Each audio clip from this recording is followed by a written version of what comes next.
저는 오늘 읽은 마태복음 11장 28절로 30절 말씀을 통해서 우리의 무거운 짐이라는 제목으로 하나님 말씀 함께 나누도록 하겠습니다. 높은 산에 올라가는 사람들은요, 우리처럼 그냥 야산, 동산에 올라가는 사람들처럼 가벼운 마음으로 모자를 쓰고 지팡이 하나 들고 올라가지 않습니다. 높은 산에 오르는 사람들은 등에 무거운 배낭을 메고 높은 산에 오릅니다. 왜 그럴까요? 맨몸으로도 올라가기 힘든 에베레스트 같은 산을 무거운 짐을 지고 올라가는 이유는 산을 올라가고 내려오는 동안 먹어야 하고 또 자야 하기 때문입니다. 그래서 등산하는 사람들의 배낭에는 텐트와 물, 그리고 버너, 연료, 비상식량 같은 것들이 그곳에 들어 있습니다. 그리고 그것은 아주 무거운 것입니다. 그런데 높은 산에 올라가는 사람들이 맨몸으로 올라갈 때에는 올라가다가 허리가 지거나 목이 마르면 결국 쓰러져 죽게 되는 경우가 있습니다. 또 군인들이, 여기도 지금 군인이 와 있지만 군인들이 작전을 수행하기 위해서 출동을 할 때에는 등에 무거운 짐을 지게 됩니다. 그 배낭 안에도 역시 비상식량과 같은 그 식량과 갈아 신을 양말, 그리고 우유, 그리고 여분의 탄 약들을 그곳에 넣어서 가지고 나가는 것을 볼 수가 있습니다. 우리 인간들은 이 세상에서 굶어 죽지 않기 위해서 또는 성공적인 삶을 살기 위해서 모두 무거운 짐을 지고 살아가고 있습니다. 아마 우리 인간에게는 이 세상에서 살아가는 것 그 자체가 무거운 짐일 것입니다. 거기에다가 다른 사람의 짐까지 져야 할 때 우리의 짐은 몇 배나 더 무거워질 것입니다. 예수님은 우리를 향해서 오늘 보면 마태복음 11장 28절에 수고하고 무거운 짐진 자들아 다 내게로 오라. 내가 너희를 쉬게 하리라 라고 말씀하셨습니다. 우리가 살기 위해서 무거운 짐을 지고 걸어가지만 우리가 목표한 그 목표 지점에 이르게 되면 그 짐들을 다 벗어버릴 것입니다. 예를 들어서 등산을 하는 사람들이 산에서 내려온 뒤에도 그 무거운 배낭을 짊어지고 다닐 사람은 아무도 없을 것입니다. 또한 군인들도 작전을 끝내고 다시 자기의 부대로 돌아오게 될 때에 무거웠던 모든 배낭들을 벗어 던질 것입니다. 그러면 우리는 도대체 언제부터 이 무거운 짐을 지게 되었을까요? 이것은 아마도 우리가 이 세상에 태어나면서부터일 것입니다. 사람들에게는 많은 짐이 있지만 그 중에 가장 무거운 짐은 죄라고 하는 이름의 짐입니다. 결국 죄는 이 세상에 또 많은 짐들을 만들어 내었습니다. 사람들은 하나의 짐을 벗고 또 다른 짐을 져야 합니다. 우리가 결혼을 하게 되면 자녀들을 낳게 돼요. 자녀를 낳고 나면 이제 이 자녀가 잘 크면 이 모든 짐에서 해방되겠다 생각합니다. 그리고는 그가 대학에 갑니다. 특히 미국은 대학에 가면 보통은 자기 집을 떠나가지 않습니까? 이제는 다 벗었다. 근데 정말 다 벗어집니까? 대학 다니는 내내 잘 지내고 있는지, 공부를 잘하고 있는지, 좋은 친구를 만나는지 모든 것이 이 잔인한 짐을 지고 있습니다. 대학을 졸업하고 나면 이제 직장에 취직하면 내 할 일 다 끝났다. 근데 그렇습니까? 자기가 좋은 직장에 취직을 해도 그것에서 잘 직장생활을 하고 있는지, 좋은 동료들을 만났는지, 모든 것이 또 부모의 짐입니다. 취직하고 나면 어떤 짐을 지게 돼요? 이제 우리 자녀가 좋은 배우자를 만나서 결혼하면 되겠다. 저희 뒤에 새로운 우리 형제자매님이 오셨는데 두 분 부부입니까? 예, 반갑습니다. 예. 군인이십니까? 예, 환영합니다. 예. 좋은 배우자감을 위해서 부모들은요 열심히 기도합니다. 그래서 좋은 배우자를 만나서 결혼하면 다 끝나는 것 같죠. 그런데 그 다음에는 부모들의 짐이 또 늘어납니다. 손자 손녀들 빨리 봐야 되는데, 손자 손녀들 보고 나면 끝납니까? 적어도 저도 학교 갈 때까지는 내가 좀 살아있으면서 기도해야 되는데. 저희 외할머니는요, 그 늦둥이 막내 아들이 결혼만 하면 최고라고 했는데요, 그 막내 아들이 아기를 낳고 나니까 제가 결혼할 때까지 살아야 되는데 그때까지 살면 어떻게 될까요? 그래서 끝날까요? 아휴, 제가 결혼해서 그래도 또 증승적으로 또 봐야지. 예.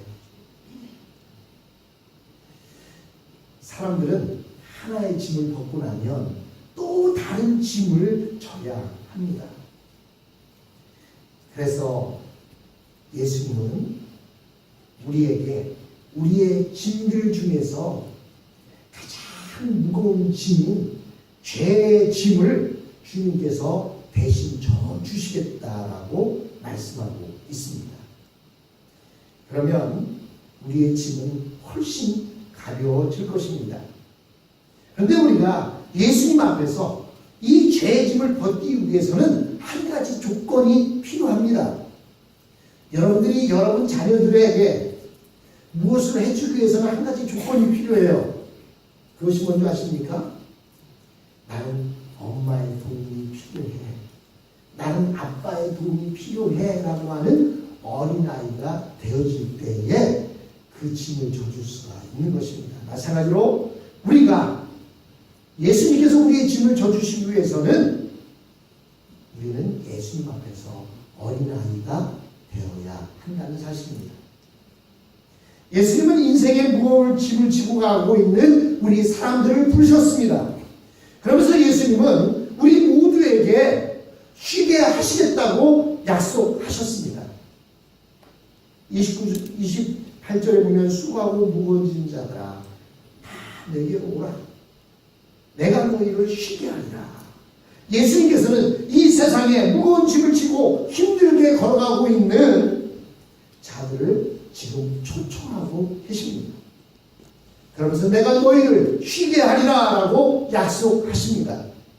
다시 말해서 이제는 더 이상 그런 무거운 짐을 지고 걸어가지 않게 하시겠다라고 하는 약속입니다. 그러면 여기서 예수님이 말씀하시는 수고하고 무거운 짐은 무엇을 말하고 있을까요? 우리는 몇 가지를 생각할 수 있습니다. 첫 번째로 생각할 수 있는 것은 바로 경제적인 생활고입니다.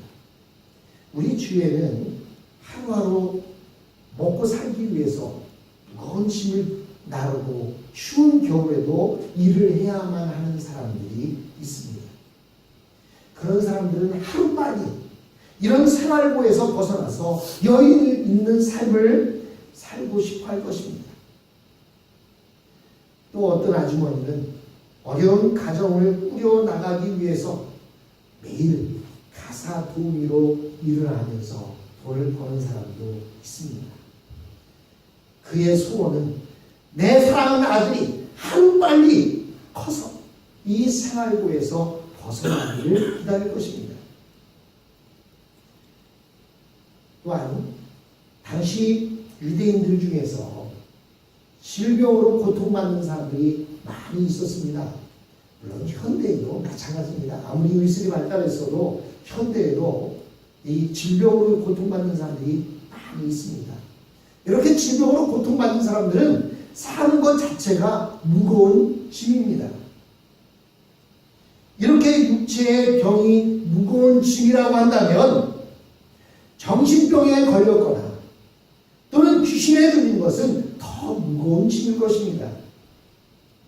특히 유대 당시 시대에는 노예들이 많이 있었는데 이들은 하루하루 무거운 일을 해야만 했습니다. 여러분, 요즘도 현대 건축을 지으려면 참 많은 사람들이 동원되는데 예수님 당시에 지어진 건축들, 로마의 건축들이라든지 이런 것들을 보다 보면 야, 멋있다 라는 생각이 들면서 한편으로는 무슨 생각이 듭니까? 이 건물을 짓기 위해서 얼마나 많은 사람들이 동원되고 그 얼마나 많은 사람들이 이곳에서 고생을 했을까, 그런 생각이 들게 됩니다. 또한 당시 유대인들은 하나님 앞에서 의롭다함을 얻기 위해서는 600여 가지가 넘는 규칙을 지켜야만 했습니다. 몇 년 전에 한국에 아주 유명한 스님이 입적을 하셨어요. 그 스님의 이름은 성철 스님입니다. 이 스님은 자신의 업보를 해결하기 위해서 그는 8년간을 누워서 잠을 자지 않고 앉은 채로 잠을 잤다고 합니다. 밤을 지샜다고 합니다. 이렇게 누워서 잠을 자지 않고 8년을 견뎠다는 것, 그것은 엄청난 고통이었을 것입니다. 그렇다 하더라도 그는 하나님 앞에서 의로울 수가 없었습니다. 더욱이 사람들은 성공한 후에도 더 성공하기 위해서 무거운 짐을 지고 살아갈 때가 많이 있습니다. 여러분, 한 가지 성공을 이루면 그것을 끝날 것 같은데요. 성공을 이루고 보면 또 다른 것이 내 눈앞을 가로막고 있습니다. 가난한 분들은 생계 자체가 짐이 되고 학생들은 공부하는 것이 짐이 됩니다. 또한 장애를 가진 사람들은 육체 자체가 짐이 될 것입니다. 그런데 예수님은 수고하고 무거운 짐진 자가 다 내게로 와 하시면서 내가 너희를 쉬게 하리라 라고 말씀하셨습니다. 예수님은 어떻게 해서 우리의 무거운 짐을 내려놓고 쉬게 하실 수 있을까요? 우선 우리는 아무리 무거운 짐을 지고 가더라도 목표한 곳에 가면 그 짐을 벗을 수가 있습니다. 대학 입시를 준비하는 학생들이 원하는 대학에 들어가면 입시의 짐을 벗을 수가 있고, 등산을 하는 사람들이 산 정상에 올라갔다가 내려오게 되면 그 짐을 벗을 수가 있는 것입니다. 그런데 우리가 가지고 있는 짐 중에 가장 무거운 짐은 좀 전에도 말씀드렸듯이 죄라는 짐입니다. 예수님은 우리의 죄의 짐을 대신 지기 위해 골고다 언덕으로 가셨습니다. 그리고 예수님은 우리 안에 천국의 복을 주셔서 우리로 하여금 신바람 나는 세상을 살게 하십니다. 그리고 우리가 가지고 가야 할 무거운 짐들을 주님께서 함께 져주십니다. 그래서 우리는 이 인생의 무거운 짐을 벗을 수 있는 것입니다. 그러나 예수님과 함께 짐을 지고 가려면 우리는 예수님에게 걸음을 맞추어야 합니다. 사진을 하나 보시겠습니다. 목사님 사진, 예. 저 보시면 옛날 소달구지 여러분 기억나시죠? 자, 소가 이렇게 달구지를 매달고 짐을 싣고 있는데요.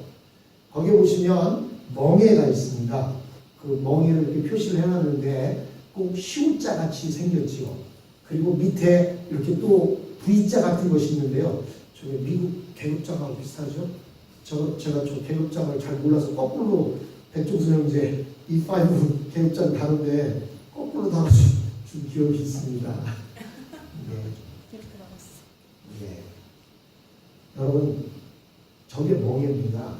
저 멍에는요, 그 목과 몸뚱이 사이에 이렇게 얹어놓게 되고 있고요. 그리고 손에게 굴레를 씌웁니다. 이 굴레는 이제 코를 뚫어서 이렇게 만들어 놓은 굴레이기 때문에 저것으로 이것저것을 제어할 수가 있습니다. 근데 그 굴레가 이렇게 둥둥하게 생겼는데요. 그래서 이렇게 남자들이 수염을 이렇게 기르잖아요. 이렇게 기르면 그걸 보고 굴렛나루라고 합니다. 저 굴레라는 말에서 나왔다고요. 저도 처음 알았습니다. 하나 더 넘겨보겠습니다. 저 소로 밭을 내거나 여기를 갈 때 한 마리를 가지고 보통은 합니다. 한국에서는. 왜 한 마리를 가지고 하냐면 소가 워낙 비싸기 때문에 두 마리 키우는 집이 거의 없어요.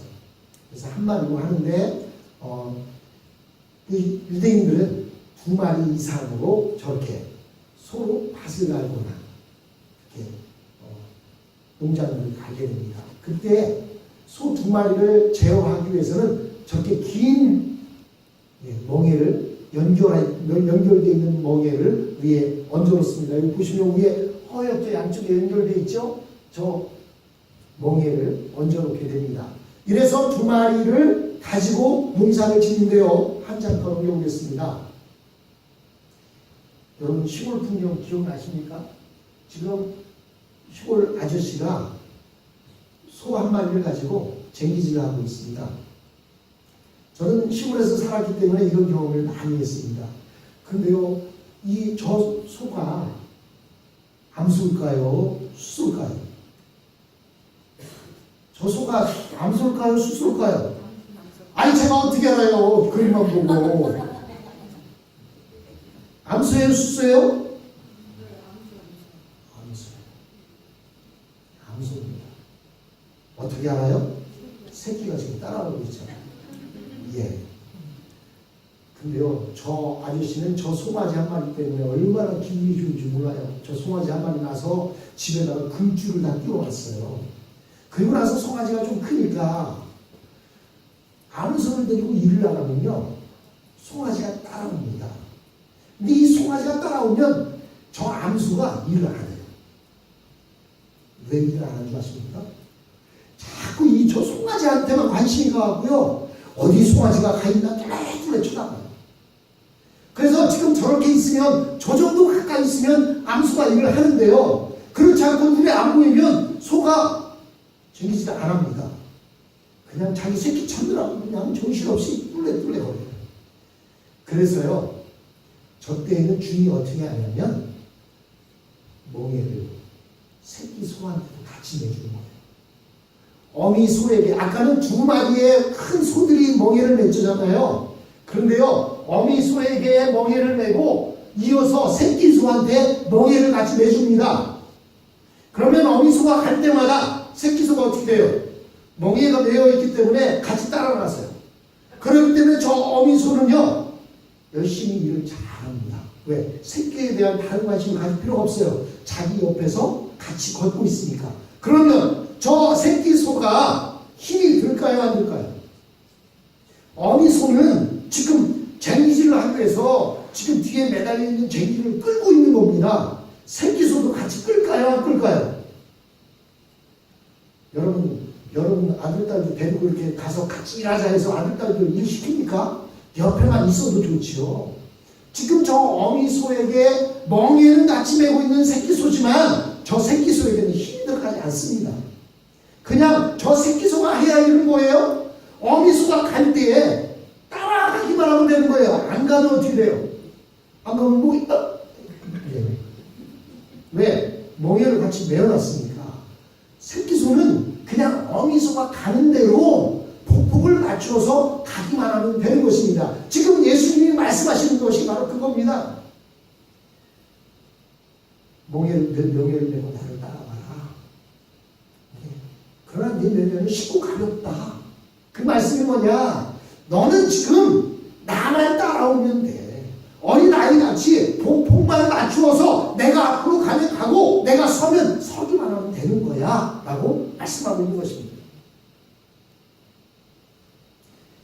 여러분, 우리가 살 수 있는 길은 예수님과 함께 걸어가는 것입니다.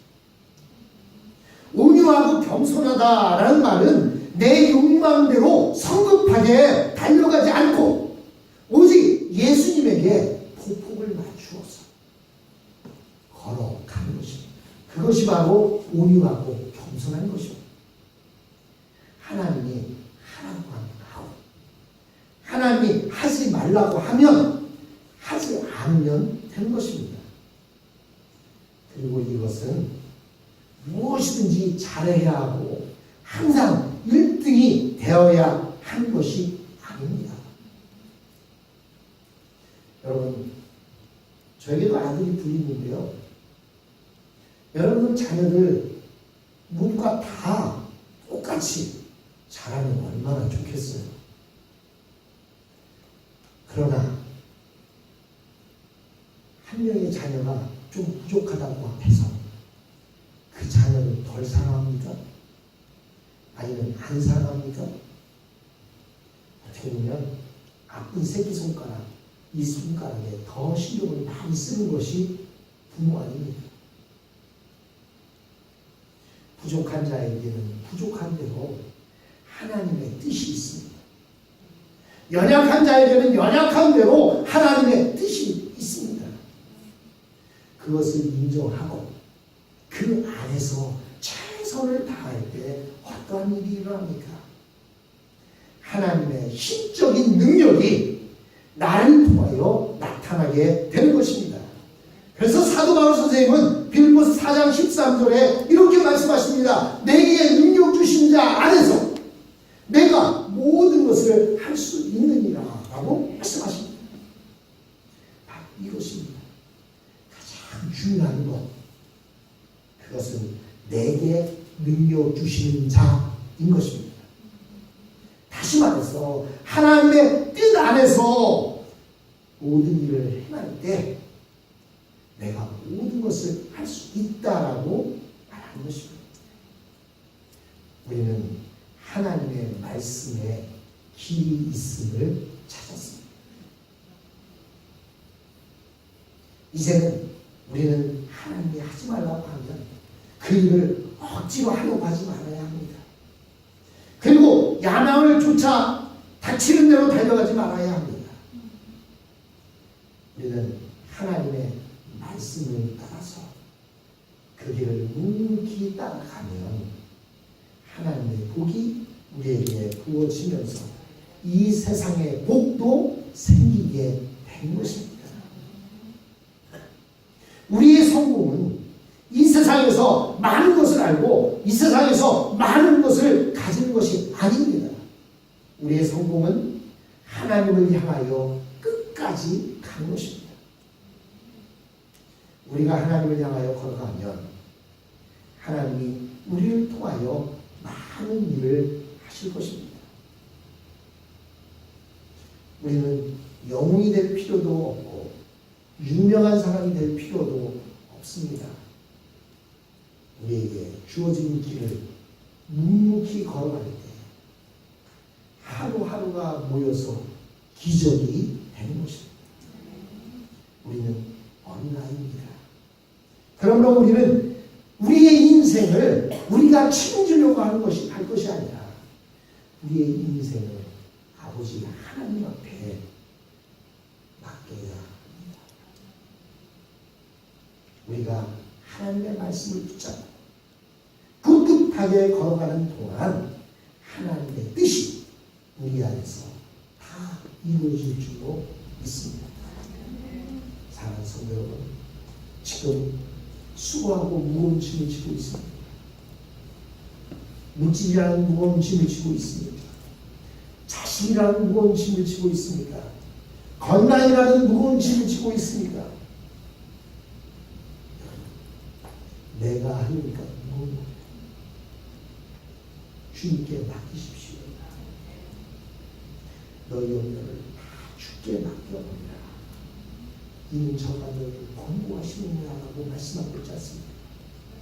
우리의 무거운 짐을 주님께 맡길 때 주님은 우리의 무거운 짐을 대신 지시고 우리는 그 옆에서 가짜 같은 멍에를 메고 예수님에게 보폭만 맞춘다고 한다면 예수님께서 우리의 모든 무거운 짐을 대신 지시고 우리에게 천국의 복을 주십니다. 또한 그로 인하여 세상의 복까지로 우리에게 임할 줄로 믿습니다. 하나님을 찬양하며 하나님과 복을 맞추는 저와 여러분이 되었으면 합니다. 우리 자리에서 일어나겠습니다.